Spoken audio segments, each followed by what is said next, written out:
Bueno, siempre digo que trabajar aquí en Infobae TV te da la posibilidad de charlar largo. Primero, hilar 2 o 3 ideas y que esto no sea sometido al minuto a minuto. Y conversar con gente por quien uno tiene mucho respeto. Puede tener consensos o disensos desde lo ideológico, pero que ha trabajado mucho en la cultura, y estoy hablando de Darío Lo Pérfido, a quien suelo cruzarme en algunos teatros, y esto habla bien de un funcionario político que sigue muy vinculado con la cultura, personal, familiarmente. ¿Cómo estás? Bien, bien, ¿Todo gracias bien? por lo que decís. Sí, bien, muy bien. Bueno, lo de los teatros creo que te pasa lo mismo a vos. A mí, más allá de lo que me dedique o me deje dedicar, es como un lugar del que creo que no me voy a poder despegar nunca en mi vida. O sea, es los lugares donde mejor me siento en un teatro, ¿no? Y aparte digo, sea que lo produzcas, o sea como mero espectador, Sí, sí, a claro. mí que un político vaya a un teatro y vaya a ver, o a un cine, o a cualquier manifestación, a un show, me parece que habla bien de él, porque sigue manteniendo algo que es el puro placer, el puro gusto, y no solamente la disputa del poder, ¿no?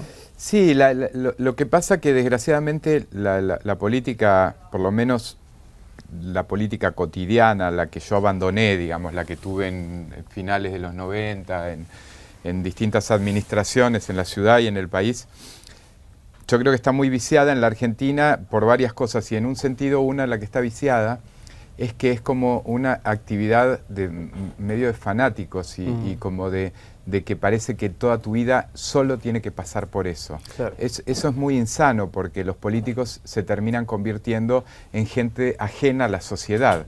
La gente de la sociedad hace un montón de cosas, el político solo hace política.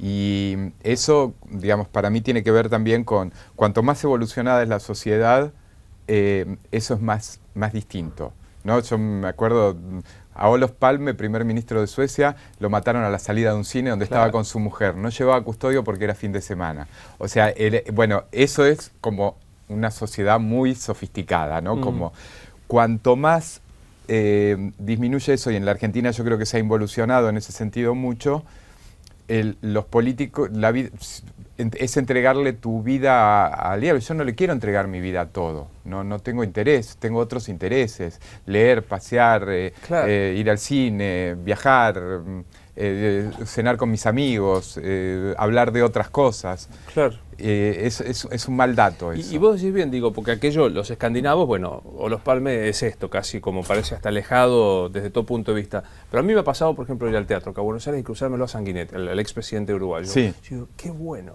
claro, que haya alguien sí. que va a ver una obra de teatro de texto, y me lo crucé en una obra de alguien que vos conocés, que se llama Esmeralda Mitre, en un Shakespeare, y yo dije, qué bueno Claro. que alguien se siente en la platea, ubicado en cualquier lugar, digo, como cualquier espectador. Alguna vez tendríamos que también los periodistas empezar a preguntar a los políticos, ¿qué está leyendo? ¿Qué fue a ver? O sea, Claro, totalmente. ¿qué música escucha usted? Porque lo pinta también Sí, como porque persona, eso te ¿no? constituye también Claro. como persona, ¿no? Y si permaneces alejado y permaneces todo el tiempo, o sea, a mí me gusta mucho más la gente culta que la gente erudita. O sea, la gente erudita me gusta cuando está haciendo algo como lo que mencionabas recién en las noticias, estos tipos que son la Argentina que a uno le gustaría, que descubren un avance contra el cáncer. O sea, esa que hasta resulta curioso ver esa noticia, ¿no? Es una Argentina que nos encanta, pero que la vemos lejana. Pero claro, el político tiene que ser un tipo culto, no un tipo erudito. Claro. No tiene que saber solo de política. Tiene que saber de historia, de filosofía. Es una manera de entender el mundo. Si vos no entendés la cosa de la filosofía, si no entendés la historia, si no viste cómo se dieron determinados procesos, tu universo se achica mucho. Y justamente un político tiene que tener la mirada amplia. Algunas veces, hablando con Tomás Abraham, yo hacía esta misma pregunta, ¿qué leerán algunos? Y me decía, encuestas leen. Claro. O sea, el texto claro. más complicado de los últimos tiempos. Digo, si vos crees que solo sos lo que te dice una encuesta, creo que te recortás demasiado y te transformás en un mezquino, por no decir un egocéntrico, ¿no? Sí, y aparte es como una foto que no tiene ninguna trascendencia. Es una foto de un día. Yo me acuerdo siempre cuando estaba en el gobierno nacional, creo que en junio, julio, habían hecho una encuesta de esas que te la daban a los funcionarios, y a mí me había dado muy alto, muy bien, y estaban todos sorprendidos porque me daba muy bien de conocimiento y muy bien de imagen. Y 3 meses después se cayó el gobierno, y yo estaba, ¿entendés? Diciembre del 2001. Claro. O sea, no dura nada. Eso es muy efímero. Muy efímero. Pensaba esto, digo, vos formabas parte de la juventud de un gobierno nacional. Digo, Sí. que siempre está bueno hablar de las juventudes. El gobierno de Menem no tengo muy claro quién era, quién representaba, si había un recambio generacional, me parece que no. Bueno, estaba, hasta donde recuerdo, poca cosa, estaba Claudia Bello, ¿te acordás? Claudia venía de la JP, Sí. me parece, como eran más jóvenes, Claudia y un grupo de gente. Pero en el gobierno de ustedes había una generación que ingresaba a la función pública, que tenía una mirada. Hoy parece que la juventud está recortada en la cámpora. ¿Qué mirada? Después vamos a hablar para lo que vinimos, porque hoy Darío publicó una nota muy interesante sobre el tema de fútbol para todos. Pero digo, ¿qué mirada tenés como joven que militaste y actuaste en la política sobre la juventud de la cámpora? Mirá, nosotros teníamos como una cosa distinta, que era que no éramos una organización y nunca quisimos ni hacer yo era uno de los que más resistencia tenía como a esa idea de constituirse en organización. Yo decía, yo no soy una organización. A mí me llamaron acá para ponerme secretario de Cultura, porque antes fui secretario de Cultura de la ciudad, antes fui director del Rojas, o sea, y Andrés era ministro de Educación porque había hecho una carrera en eso, Hernán Lombardi era de Turismo porque había hecho una carrera en eso, o sea, no, ellos son una organización política, o sea, lo que les cuestiono fuertemente, porque tendrán tipos que harán cosas bien y tendrán tipos que harán cosas mal, como sucede en todo. Yo cuestiono para mí como un flagelo tremendo que azota al mundo por temporadas y que lo ha azotado fuertemente en la Argentina, que es la concepción del fanatismo. El fanatismo te reduce intelectualmente. Estaba leyendo un libro contra el fanatismo, que se llama algo así, contra el fanatismo, del escritor israelí Amos Oz, que dice, no hay diferencia puntual entre un fanático nazi y un fanático que se inmola islámico para destrozar una casa de un israelí, y no representan para nada a su pueblo. O sea, el islamismo es una civilización maravillosa, de esto, de lo otro. Eso ha existido siempre en la historia de la humanidad. Es el gen del mal. El fanatismo es un gen del mal. Te reduce. Si vos tenés a mí me sorprende a veces porque, digo, más allá de la consideración política que yo tenga, más allá de lo que piense sobre un tema o no, sobre el gobierno de Cristina o no, o sea, cuando vos te referís casi como una cosa de una exaltación casi mística, y que daría y usás cánticos que decís daría la vida, y sin vos, eso, más allá de ser tonto, te reduce tu posibilidad de inteligencia, o sea, te reduce intelectualmente, te reduce mucho. Es que a mí me da pena que chicos, porque yo ya tengo casi 50, digo, ya no soy joven. Vos sos modelo 64. 64, Yo también, somos los dos. Ya supimos ser jóvenes en una oportunidad. Claro. Yo digo, esto es bueno, el fanatismo es la antítesis del discernimiento, claro, o sea, de pensar. Sí, yo otra vez que había escrito, cada tanto escribo algunas cosas ahí en Clarín, había escrito una cosa sobre cuando José Pablo Feynman había escrito algo, había dicho que las caricaturas del Menchi Sabat querían tirar abajo el gobierno y no sé qué, decía, o sea, eso es una noción fanática, porque José Pablo Feynman es mucho más inteligente que eso. O sea, José Pablo Feynman escribió una novela fabulosa, es un pensador, es un filósofo, particularmente a mí me gusta mucho una novela que escribió sobre Heidegger, que es, o sea, entonces si después decís que el Menchi Sabat quiere matar a Cristina Kirchner, o sea, bueno, ese no es un problema de Feynman, lo menciono al pasar. Eso ha atravesado a la sociedad argentina en los últimos tiempos y es muy fácil, haces presa vos a un chico joven o a gente de determinada situación social, el discurso del fanatismo es un discurso muy fácil, pero a su vez muy efectivo. O sea, vos agarrás a un tipo que está mal y le decís, te doy un trabajo, y vos salís a decir, Cristina, doy la vida por Cristina, y el problema no es que lo dice fingiendo, se lo termina creyendo. Claro. O sea, es como una cosa, es casi como un virus, ¿viste? El fanatismo. Lo hemos visto, vos decías, ¿cómo un pueblo tan evolucionado como el alemán llegó a que un montón de gente denunciara a su vecino. O sea, bueno, y jugar desde el poder con esas concepciones que son peligrosas, primero son peligrosas y segundo pueden producir procesos personales en la gente después muy grandes, ¿viste? Aparte, pues yo digo, la exaltación de la intolerancia como un valor es complicado, o sea, hay que insistir que la intolerancia no es un valor. Yo creo sí en la intransigencia algunos principios en la vida. Yo soy intransigente con el derecho a la vida, soy intransigente con la defensa indeclinable de los derechos humanos, pero no soy intolerante a sentarme a escuchar la mirada que se tiene en cada uno. Entonces, cuando vos propones, yo creo que en esto hay algo del virus que vos mencionás, que ser intolerante, que no escuchar al otro tipo y que el que disiente es tu enemigo, es una situación complicada, ¿no? Es peligrosísimo, Luis, porque lo que vos planteás, yo creo al contrario, yo creo en las afirmaciones fuertes. O sea, creo en dos personas que legítimamente sostienen afirmaciones fuertes y quieren convencer al otro de lo que piensa. Y cuando terminan de discutir, dicen, che, vamos a comer y hablan de la familia. Me parece que eso forma parte del mejor acervo político y cultural. A mí me gusta mucho, soy muy respetuoso de la tradición británica, por ejemplo, donde vos ves el parlamento inglés y donde los tipos se paran y se dicen unas cosas tremendas, pero esos tipos no están peleados en la vida, ¿no? Como... Lo otro ha hecho mucho daño, muchísimo daño. Ahora la cosa está bajando un poco, pero es curioso pensar que en este país se le hizo un juicio público a Magdalena Ruiz Guiñazú. Sí, claro. O sea, es como una locura. Es en la Plaza de Mayo y había gente de organismos de derechos humanos y había tipos del gobierno. O sea, y había un fiscal falso y todo esto y se hacía la parodia de... a Magdalena o al que sea. A lo que sea, digo. Me acuerdo de Magdalena porque era muy paradójico. Magdalena había estado en la CONADEP, o sea, era como, no, ¿viste? Pero al que sea, o sea, es jugar demasiado con fuego cuando te metes en esos temas. Primero no sirve para nada, no construye una idea de nación, no construye falso todo lo que se construye. Desgraciadamente siempre termina mal.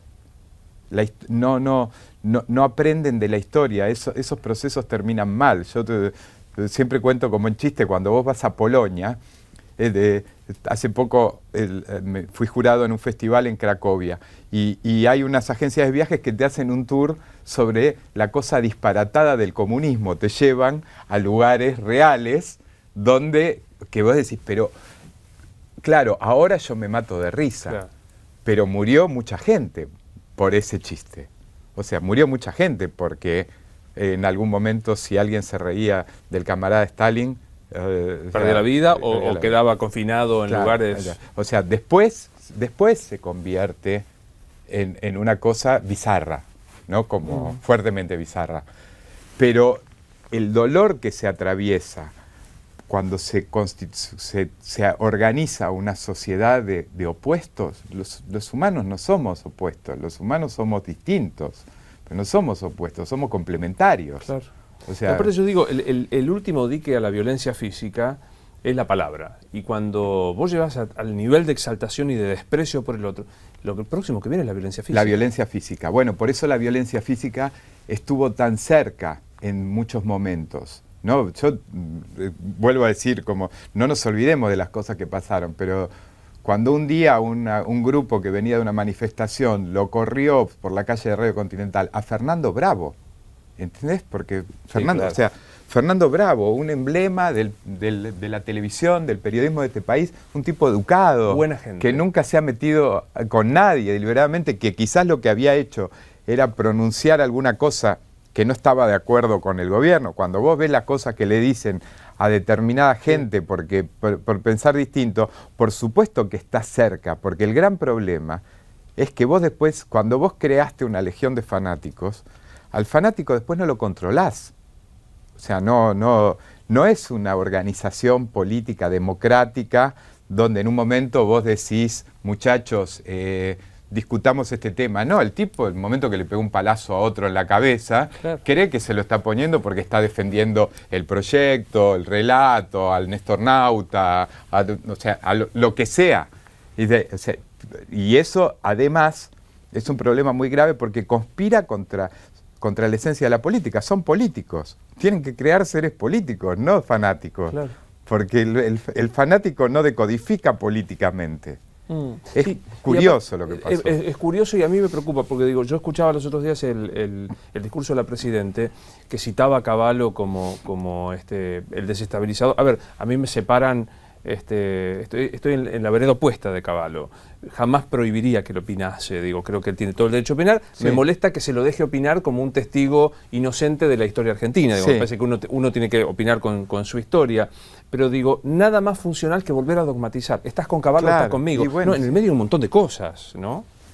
Sí, pero siempre es falso. O sea, cuando, no sé, cuando lo decían de Menem, o sea, es la historia de los últimos 30 años de la Argentina, o sea, ha sido circular. Ellos decían que Menem era el mejor presidente de la Argentina y Menem le dio las regalías petroleras. Y después otro día dicen sí, porque nosotros veníamos del desastre de la Alianza. Yo digo, yo te puedo dar una larga lista de gente que está en este gobierno, que estaba en el gobierno de la Alianza, larguísima, larguísima. Y con cargos ministeriales. Pero por supuesto, claro. ¿Y qué sentís por esos compañeros tuyos? Digo, pensemos en gente que ha estado en la Alianza, Garré, Conti, Fatala, Fatala. Zaffaroni. Zaffaroni estuvo en la INADI, claro. Gustavo López fue interventor del Confer, de esto, diputados, el bloque de diputados de la Alianza eran todos estos tipos, Nilda Garré, viceministra del Interior de la Rúa. Luego, ¿Y qué sentís cuando hoy ves que reniegan, por ejemplo, de aquello o que parecen no recordarlo? Bueno, es inescrupuloso, ¿no? En ese caso no es fanático, es inescrupuloso. Es como una manera de seguir manteniendo, como poder seguir reciclándote eternamente y ser un poco inescrupuloso. O sea, a mí tampoco me parece, a mí me parece mal. O sea, yo sé dónde estuve y puedo decir por qué pasó lo que pasó y puedo hacer autocríticas. Pero no voy a ocultar, no tengo ningún interés en ocultar mi pasado, ni mi currículum, ni nada. Pero claro, yo no soy un profesional de la política. Ellos son profesionales de la política. O sea, sí, de hecho vos saliste y seguís haciendo lo que hiciste toda tu vida. Hice toda mi vida, me dediqué siempre al tema cultural. Débora Giorgi era sí, claro, secretaria de Estado, y además todos con una relación con De la Rúa casi, te diría, de una obscenidad en su momento cuando De la Rúa tenía poder. Casi, porque los que veníamos de estar con De la Rúa antes no teníamos necesidad de ser como tan chupamedias, porque habíamos, viste, a mí De la Rúa me conocía, o sea, estos eran como señor le pertenezco, y son señor le pertenezco del que esté. O sea, en ese caso es sin escrupulosidad, es intención de seguir en el poder, y también de como cierta cosa de discurso dominante, que yo creo que ha hecho un daño innecesario, porque también a gente que quizás tenía, lo que ha pasado con alguna gente vinculada a los derechos humanos, a mí me da más pena, que en el caso de un político me da más enojo que pena, pero en el caso de gente que era intachable y la quería todo el mundo. O sea, yo creo que poca gente, o sea, lo que pasa es que este tipo de fuerzas políticas, este tipo de procesos políticos, lo que generan es como un nivel de encolumnamiento casi, sí, como decíamos antes, fanático. O sea, que yo digo, sin criticar, pero digo, qué pena lo de Estela Carlotto, porque antes de entrar en este proceso, la quería todo el mundo, la respetaba, el Grupo Clarín, Página 12, de esto, o sea, estaba más para el premio Nobel que para otra cosa. O sea, estaba más para, uno veía como posible que pudiera ganar el premio Nobel de la Paz. Y, o sea, por el falso altar de la falsa revolución no vale la pena perder todo eso. Eso es interesante, ¿no? Lo de la falsa revolución. Hay como un discurso épico pronunciado desde la Sierra Maestra, desde las alturas de la Sierra Maestra. Yo digo, en muchos casos se pronuncia de la única altura que es Puerto Madero. Es como raro, ¿no? Sí, es como, claro, es como lo que te permite hacer un montón de cosas. O sea, yo creo que lo que ha pasado en estos últimos años ha sido justamente que, sí, más allá de que yo creo que todos estos paradigmas que han sostenido son una tontería, verdaderamente. Yo no creo que sosteniendo este tipo de discursos te vaya mejor. En la región los que sostuvieron este discurso son Argentina y Venezuela. O sea, el discurso racional, democrático, pluralista, republicano, de Uruguay, de Chile, de Colombia, de Perú, con distintos niveles, ha causado muchísimo mejor efecto. O sea, no. Ahora, el discurso es falso, es falso. Es lo que se pretende es, o sea, vos podés decir que estás haciendo todo por una revolución. La revolución es que no choquen los trenes y que se mueran, porque además todas las cuestiones vinculadas a lo que ellos no hacen, y eso se vincula también con lo que decía en la nota. Si vos sos revolucionario porque recuperás, como dijiste, los goles desaparecidos o los de esto, y te gastás 1.700 millones o 1.800 millones en pagar una cantidad extraordinaria de partidos de fútbol para darle a la gente, y te chocan los trenes, hay inseguridad, y cuando hace calor se corta la luz, los primeros que están perjudicados por el problema energético, por el problema de seguridad, por el problema de la educación, son los de menores recursos. Claramente. Claramente. O sea, no hay dudas. Cuando dicen, sí, bueno, el problema de la inseguridad es porque roban en un country. No, roban en un country roban una vez cada tanto en un country. El problema de la inseguridad es en los barrios humildes del conurbano, donde ahí la guerra es todo contra todo, y cuando se meten en una casa y le roban, le están robando a uno que es lo único que tiene. Y que está naturalizado, que forma parte de tu cotidiano, el que te roben, digamos, porque ya se ha incorporado como una regla más. Claro. Y vos planteabas ahí algo que es muy interesante, ¿no? Del fútbol. Primero contarle a la gente tu visión de lo que fue este proceso de recuperamos el fútbol, se lo sacamos a una empresa monopólica, a la que le habilitamos el monopolio y ahora parece que vamos a acordar. Este proceso con la aparición de Tinelli, ¿cómo lo viviste? No, lo vi como con mucha preocupación. O sea, yo creo que cuando hablamos de lo que hay que mejorar, no hay que solamente pensar en el gobierno, en la administración, también los actores sociales tienen que tener determinado tipo de conductas, porque yo en un momento vi que lo que estaba por pasar era muy peligroso. Evidentemente, Marcelo Tinelli iba a hacer las cosas bien, estéticamente.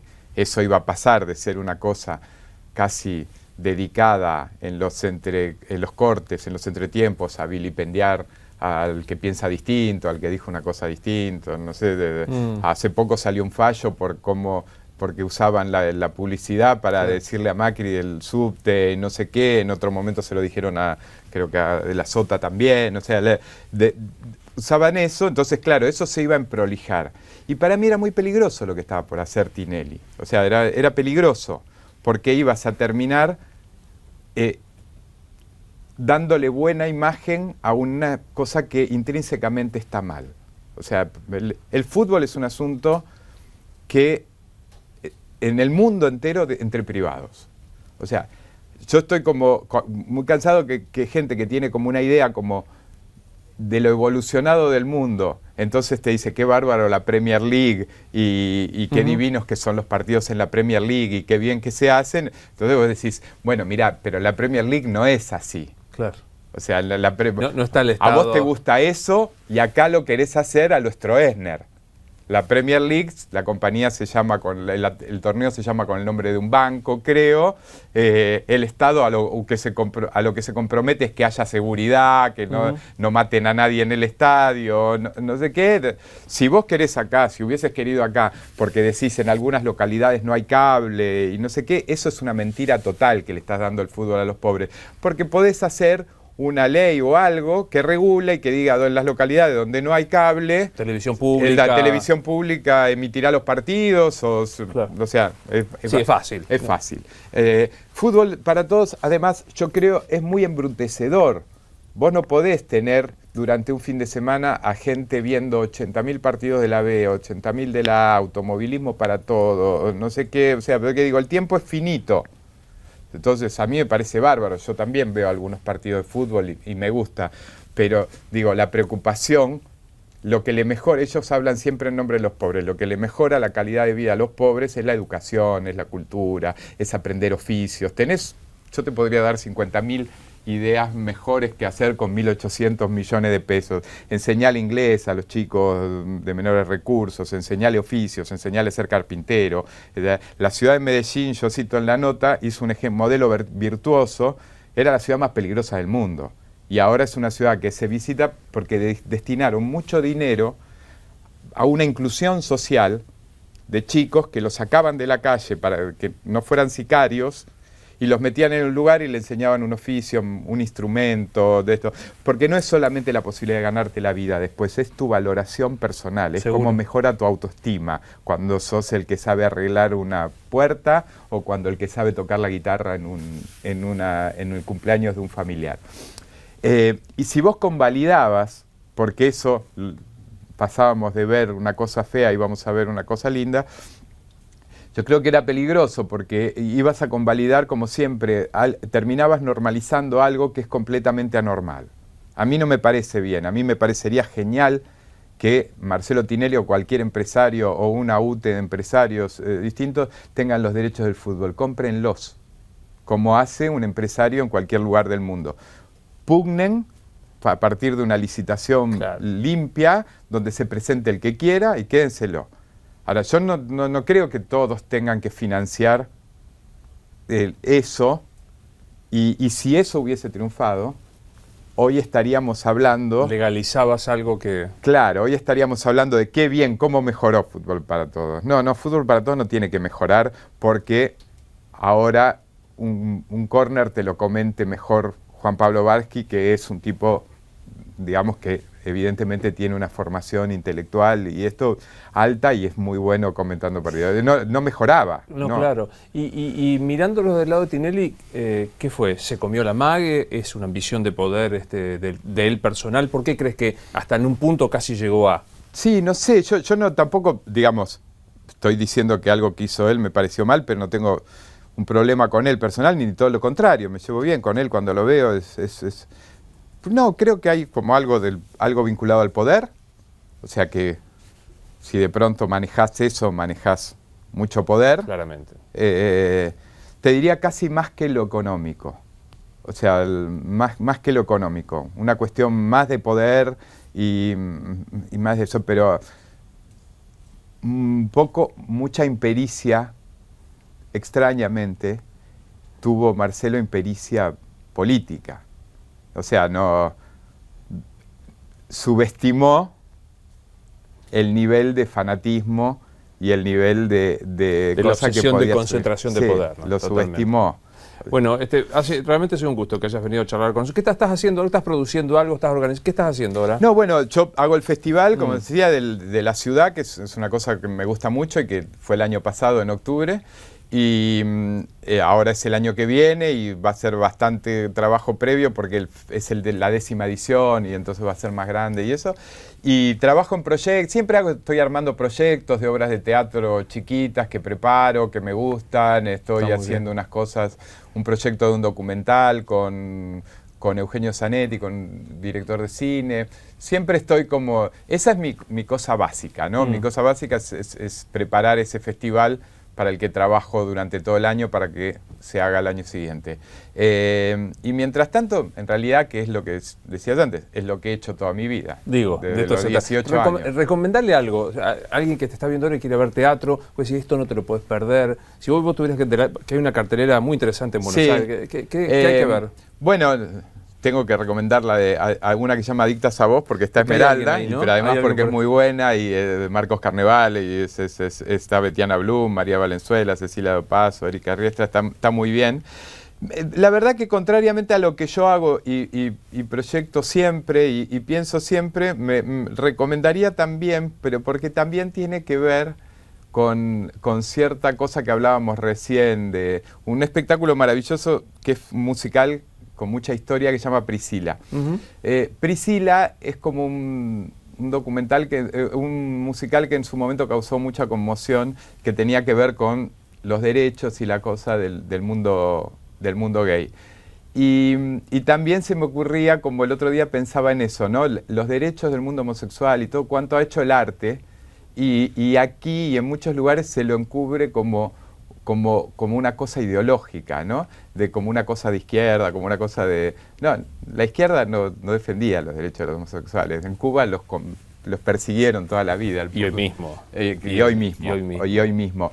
Y eso, una reflexión que, más allá de eso, de que Pepito Cibrián está increíble y eso, que es un musical con unas canciones de toda la vida, que te lo pasas muy bien. Yo no sé, pensando que es como una gran fiesta, ¿no? Es una fiesta con unos vestuarios increíbles, una producción divina y con todos cantando todo el tiempo las canciones más de nuestra época, claro. Ya duele decir de nuestra época, no lo digas, de Maradona, de Cyndi Lauper, de Village People, de todos esos que, claro, no parás, es un hit atrás de otro y es muy lindo espectáculo y muy meritorio que hayan hecho una producción tan enorme en Buenos Aires. Bueno, que se repita la visita, vení cuando quieras, la verdad que es un gran gusto verte, ¿eh? Igualmente. Y un gran saludo a Esmeralda y mi reconocimiento, sé que te pone así como muy baboso y todo eso, mi reconocimiento por una gran actriz que yo fui descubriendo con el tiempo y que vi en aquel Shakespeare increíble, así que mi reconocimiento a ella. Bueno, muchas gracias, me pone muy contento que lo digas, pues la verdad yo también creo que eso es, y